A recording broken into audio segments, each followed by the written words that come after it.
First of all, introducing our challenger. Out of the blue corner. He's going to step in and he does. It's all over. Let's bring on the boom. This is Eternal MMA.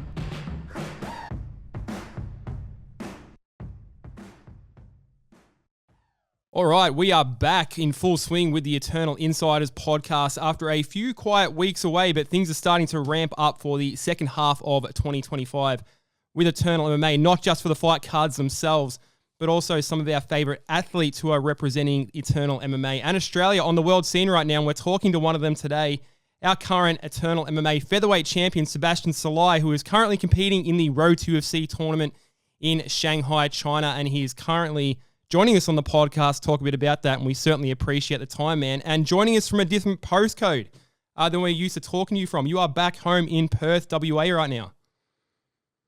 Yes, I am back home now, and thanks for having me on, man. I always like our chats. It's always good to come on. Hell yeah. But yes, I am back home in Perth now, and the weather is not the best here. It's raining constantly. It's not the best as Wollongong, but it's home, so it's good. That's strange. Like whenever I think about WA, like I just imagine for some reason that it's always fantastic weather compared to everywhere else. But that's not the case right now. Not right now, no. That's right. You know, when I came back here, I was kind of just like, usually the winters are not too bad. It's quite sunny. It's good. Since I come back here, it's just been raining constantly. I'm like, there we go. There's home.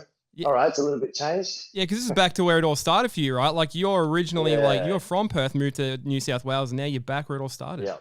Yeah, pretty much, man. I'm back home now, and it's nice to be back home again, hang with the family and that, and it's just a different scenery. It needed, it was just time for me to come back home now, and it's good.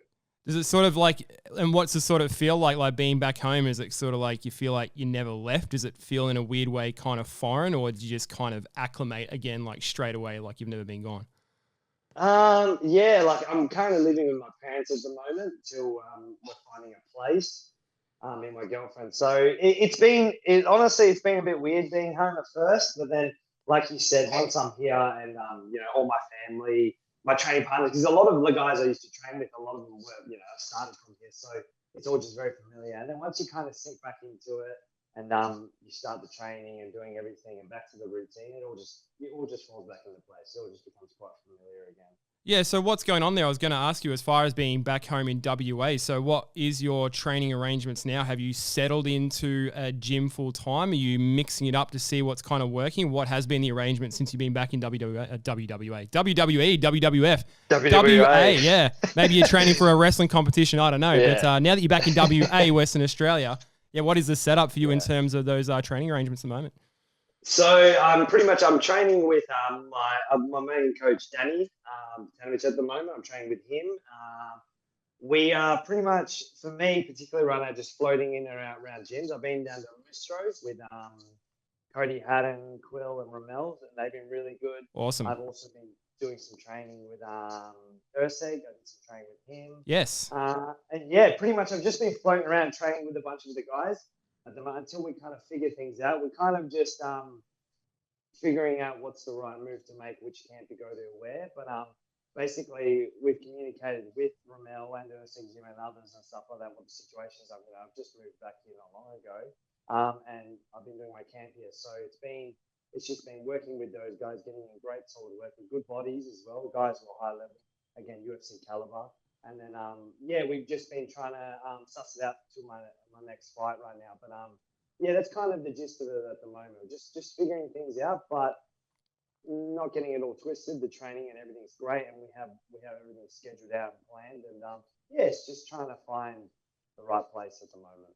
No, so just jumping back onto that, I think I actually saw like a photo of you training with Stephen Urseg. Of course, Stephen Urseg, our former Eternal MMA flyweight champion. That's a really cool hookup, and to hear you training with guys like Quill and everything. Yeah, what was it like kind of mixing up with Steve? Is that the first time that you trained with him before? No, I've been helping him as well prepare for his coming up fight, and he's been helping me. Cool. Again, we've just been helping each other as well. It's been good to just get in a different body. And again, it's nice to just get in different looks, different people, at high caliber, especially, Steve Urseg, man, he's the man. He's awesome. And just been good to get in different looks, different people, especially this upcoming fight, getting that international exposure and experience with a high-level guy. It's been good. We've been working together actually a few weeks now. We're here and there. We do some sparring and some training together. Fantastic. No, great group of guys over there. WA. Fantastic. And Quill and Cody and all them. They've been great as well.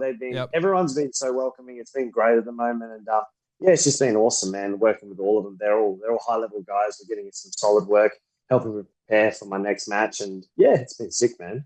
Fantastic. Iron sharpens iron, man. So plenty of iron getting sharpened over there in WA right now with some fantastic talent. I love it. And no better time for you, obviously currently Eternal MMA Featherweight champion, but fighting in the Road to UFC tournament over in Shanghai, China at present, where you won your first match, and we're moving on to the semi-final stage of that particular competition. This is your first, I know you've competed like internationally and stuff before, but this is your first time competing professionally in MMA, correct? Like everything else has been obviously local for Australia. So how was the experience overall? Not just even from the match perspective, but going and competing over in China and sort of getting a different look. What was your first impressions? Man, it was, again, just being under the name of the UFC and working under them, and just the whole process of it was awesome. Just being there, just being a part of it and everything. It was a very cool experience. It was very professional. And it was, I can't say anything bad about it. It was just a great experience all around. I was just enjoying the ride, man. Yeah. It was so fun. Just being a part of it and experiencing it all and doing it. And it was just, it felt right. That's the way to say it. I was happy. It was just awesome. I bet it felt right, man, because it looked right, because you looked damn good in that first match, man. So, no doubt you're feeling good about that one. How long were you actually over there for in total, like from when you actually first landed to come back? I was there for prior to the fight and the weigh-in. It was probably 5 days prior to that. So I was there for a bit doing media stuff. And all that type of stuff there. So I got to experience a little bit of China as well, Shanghai. So that was really cool as well. Very different. I'll say that. Yeah. Very different. But it was cool. I was talking to our Don Marfan yesterday about his experience and everything. He was talking about like the food and everything at the PI, and he said just some of the different things are on offer. And he's like, I'm not used to being able to have like sauces and stuff, because normally, when you're cutting weight and you're getting ready for fights, it's just chicken. And he's like, they got sauces and everything for you. I'm like, oh my God, like the food, man. Like crazy. That's the one thing what was really cool about it. Anything you needed, they had you covered, which was awesome. Nutrition, especially when weight cutting as well. It's just, it's so professional the way it was all done. Everything you need was covered. So on that front, it was just a smooth ride. And as far as the fight itself goes, man, obviously you came out the other side with a unanimous decision win. One of the judges from memory gave you 29-28. I think it was pretty clear that you won all 3 rounds across the board, but nevertheless, vintage Sebastian Szalay performance from a number of different fronts. I know it's obviously a tournament phase, so it's not like you're taking it as a fight and then you're off to sort of think about the rest of the future, because you're kind of in that next fight up mode, I guess. But in terms of how things kick-started for you in the tournament, overall, how satisfied were you with the way things started? Let me answer that one. I just got to get my dog. He's just losing his mind. You do it, brother. Do it. That's all right. We're very familiar with the dogs carrying on this show. Don't worry about that. Oh, God. Here we go. Yeah. Come here, mate. Come here. Up the Bulldogs, baby. Yeah, this isn't the first time that we've had dogs, specifically from the Sebastian Szalay side of things as well, that want their 5 minutes of fame. So. Sorry, could you repeat the question again to me, man? No, all good. No, just like we said, this is a tournament format, so you're obviously thinking as soon as one fight's done, we're thinking about the next phase, we're thinking about rolling into the final and everything. But just in terms of the way things kick-started for you, obviously unanimous decision win. Just overall, how satisfied were you with how things started? Yeah, again, obviously you want to get the finish and you want those, you want that, and there was the performance bonuses and things like that. But again, it is a tournament, so depending on how the fights go, a bit of a war, you just want to make sure you get into the next one. And then and then after that, you got the finals after that. So yeah, look, I was very happy with that. I came out fine, no injuries, nothing. Went in there as we predicted the plan was. We had a good plan against the guy, my last opponent, and everything went smooth, and I was very happy with the performance. And then just looking to the next one, man. That's the plan from here. Yeah, so that's actually funny you mentioned that, because I only found this out yesterday, again, from talking to Dom, as far as how this works. Now, it is a tournament format, so, winner advances and there's a contract on offer at the end of the tunnel there, regardless of performance. It's a little bit different to Dana White's Contender Series, but you are incentivized for finishes as well. I didn't know this was a thing. Correct. Yeah, right. Yeah. So usually, again, Dom may have explained it as well. Similar situation. It all depends on by the end of it, how you win your fights, how the fights go, depending on what happens. It can all depend on your contract as well, what it tees up to the end. So yeah, the more finishes you get, the more impressive performances you get. Generally, they have a point system, and as along the lines, you get more points for a contract once you complete the tournament. Interesting. And just in terms of how you kind of approach these fights too, I know you're very methodical in terms of how you approach every fight, but is there anything really kind of different with this format, given it's a tournament? Do you kind of in any way prepare any differently? Do you approach the fight any differently, or is it just kind of the same as what you'd approach any other fight? Yeah, look, you want to approach the fight just like how you do any fights. They're all you want a good performance, and again, you want the finishes. If you do get the finishes, you can go over there, especially if it's early, get the job done nice and quick. Everything good. That's smooth sailing. But yeah, look, the way that again the tournament style is just you got to just go with the way it is like that. The way I look at it is I get through the fight, okay, the next one, and I just got to make sure I'm preparing for the next one from there to complete the tournament. And I think that that's about it. I mean, you already have a little bit of tournament experience too, right now that I think about it, because I mean, this is how we ended up the featherweight champ for Eternal MMA, and like what an experience that must have been. I mean, a couple of really tough opponents that you went through to get that belt. Gabriel Schlupp in the first round, and then that amazing fight with Dim Skillies puts that belt around your waist, and now we're back into another tournament as well. So you've kind of already got that experience there, and I think that's going to certainly favour you sort of going forward. I want to talk a little bit, obviously, the fight coming up as well, but I was actually just curious to if we can step back a little bit and ask some people how you actually found out about the road to UFC being an option specifically for you. Because I guess when fans think about the typical route into the UFC, it's usually you get plucked from the regional scene because you get talent scouted. Maybe you go on to Dana White's Contender Series, you have a great performance, you get a contract. Road to UFC is a little bit more of a niche path into the UFC. Your first initial reaction finding out this was a potential path for you, and what you sort of thought about it in terms of inserting yourself into that comp. Yeah, I remember finding out about this beginning of the year. There was a few teams notified that they're looking for people for the road to UFC, and it was an option. So obviously the options were, trying to get in the Contender Series or either road to UFC. And in the end, I was like, if I can get any opportunity under the UFC name, that's good for me. I'm happy with that, man. Like whatever opportunity I can get, I'll take it. As long as it's under the UFC, that's fine with me. And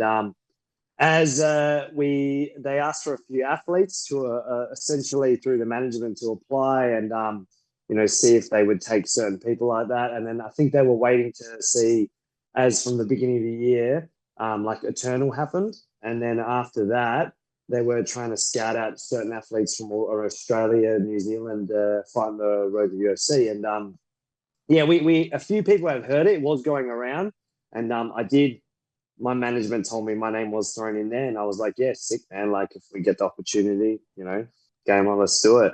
And after the fight with Taser, we got the call up, and then we got the opportunity, and I was very happy about that.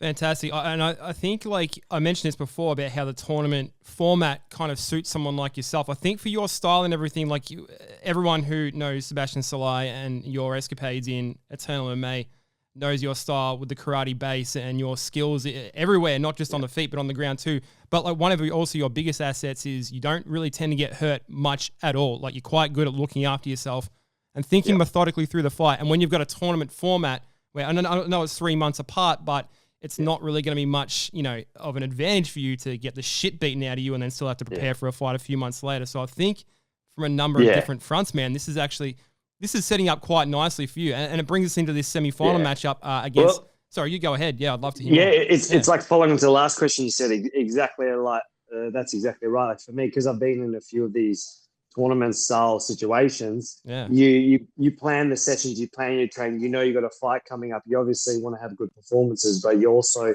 want to make sure you're planning the sessions correctly, you're getting enough recovery, you're doing the right things where you're managing your body and the type of training you do. So again, for me, I'm quite familiar with it. So it's been a cool experience. Again, it's just always just managing your sessions, being smart and looking at your opponents as well, what their strengths, what type of fighter they are, and gauging it like that. So just to follow on to your question, because that kind of the one you said before is pretty much Appreciate that. And I mean, with a karate background as well, I mean, so much about karate is tournaments and that sort of thing. So man, you get it. I've done a few of them. You've done a few of them, man. No, it's fantastic. No, this is a cool little competition, man. Like we said, you get the job done in the first round.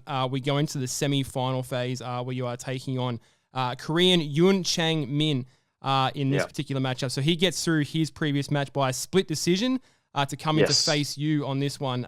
Not quite as experienced as your last opponent, but obviously still someone that we can't sleep on. Just curious on your thoughts into how you think this particular challenge in terms of Yun Chang Min maybe differs a little bit from what your last opponent was. Look, this guy that I'm fighting, I'm not going to try and pronounce his name. You said I don't even know if I got it right, but it looks like that, Yun Chang Min. So let's say that's what it is. Yeah. Old mate.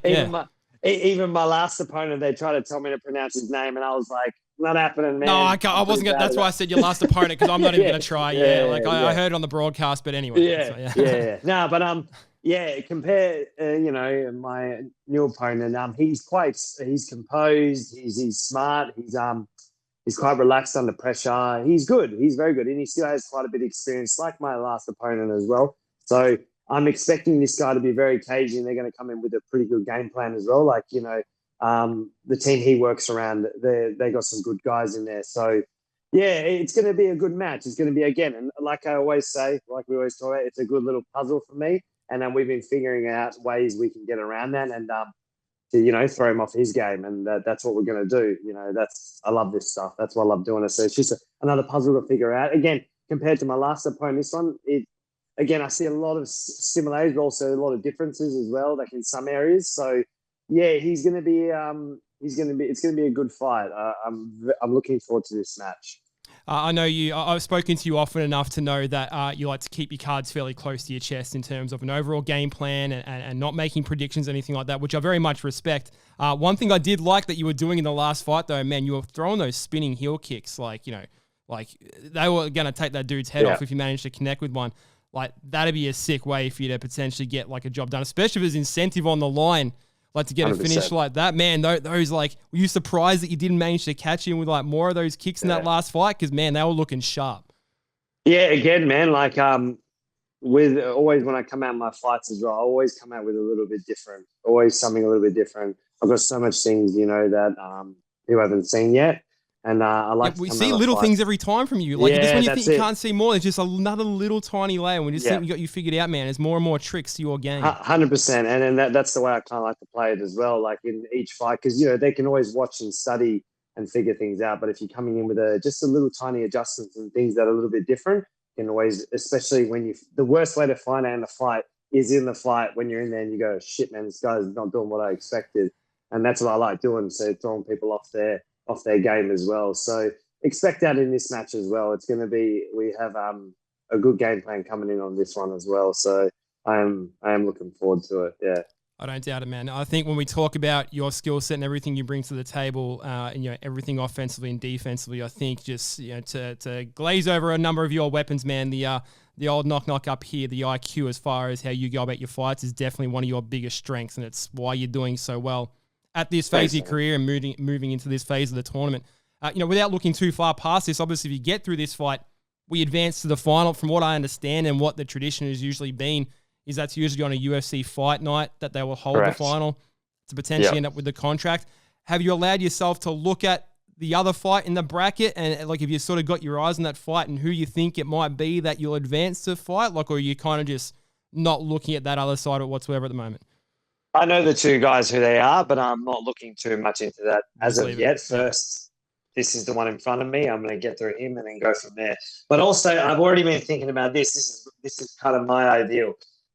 What I would love. Please. I love to go out in this fight, get the finish, obviously, no injuries. And then hopefully the UFC goes, hey, man, this guy's pretty good. Let's just put him on the September card in Perth. That'd be something awesome. Oh, that's what I love. Come on, my hometown, that would be awesome, man. So that's also in my head. But because I have heard I've heard that the UFC, sometimes they will do these things where they will, if they see impressive performances and things like that, Yep. they can they'll be like, shit, okay, Let's maybe just there's pluck a you. pull out in the Yeah. fight. Let's just go, let's do it. But if I have to fight the final, no problem. I'm happy with that either way. Either way to me is fine. But Yes. that'd be very nice. That'd be a nice little surprise if that's something like that happened. But in saying that, I'm in the tournament, and my goal is on the tournament right now and doing that. But you never know. You never know what's going to happen. So. Would the plan be to attend UFC Perth in general, like even like just as a spectator, if that doesn't end up coming to fruition? Yeah, Yeah, 100%. Yeah, Yes. Definitely. I would love to. Yeah, I'm going to be there for sure. Hell yeah. Yeah, it's shaping. I know we only had a couple of fights announced, but like, yeah, I think like the fight nights over in Australia, we don't get very many of them, but like sort of top to bottom, they end up being some really good cards for some hometown talent. Look, if we end up getting that, and I know you'll take it how it comes, whether it's international or whether it ends up being here in September in like, not the final or whatever it may be. I know you're going to do yourself proud. You're going to do Australia proud and just be that next kind of guy in line that's going to be representing this country to the best of your ability, man. So good times ahead. What is it going down on August 22nd, I believe it is, for this next phase of the tournament? Yes. When are you heading off when do you take off to get yourself back over there? We leave on the 17th of August. It's on the Sunday we're leaving. And then, so I'm there prior for a couple of days doing some media stuff and then showtime. So, looking forward to it. So last week and a half, last couple of weeks of prep? Yes. Yep, gearing up. Yep. Cool. Yep, that's it, man. Everything's going smooth. Everything's going good. Ready to go. Excited. So, it should be fun. Happy for you, brother. Yeah, well, like we said, it all goes down on August 27 for our current Eternal MMA Featherweight champion, Sebastian Szalay, representing us in this tournament for the Road to UFC in Shanghai, China, in the semi-final, looking to advance to the final potentially. Who knows? Maybe he ends up getting plucked and put on that UFC Perth card. Either way, we're looking forward to seeing what comes next for you, brother. So, as always, man, I appreciate your time here. I know it's a very busy time for you with the prep and recovery, but I always love getting your insight into the fights, and looking forward to speaking to you on the other side, man. All the best on August 22nd. I appreciate it, man. Always love coming on for a chat. And it's good. I appreciate it, man. Thank you.